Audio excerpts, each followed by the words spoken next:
Kung naghahanap ka kung saan ka pwede mag-invest ng one-time or spot cash, pwede ka sa Kaiser na dito sa sample natin na Plan K45, pwede ang 10 years old hanggang 40 years old. And magbigay tayo ng sample computation. Sa Plan K45, ang total na binayaran natin or investment nasa 169,640.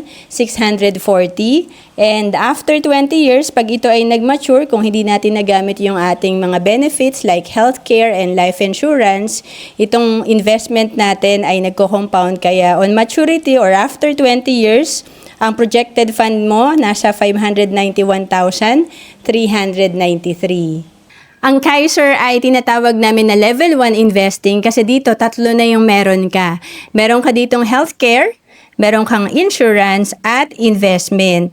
And kung OFW ka, pwedeng-pwede ka dito sa Kaiser kasi we have online application. To know more about Kaiser, message mo lang ako sa Facebook, Roan Celis Capistrano, or email mo ako sa roan.capistrano@gmail.com.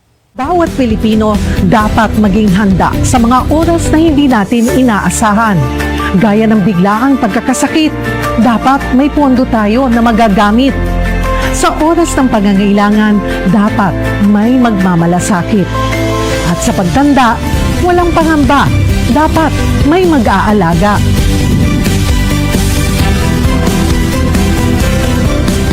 Ganyan mag-alaga ang Kaiser. Yan ang dapat. Ako po si Cheryl Posit.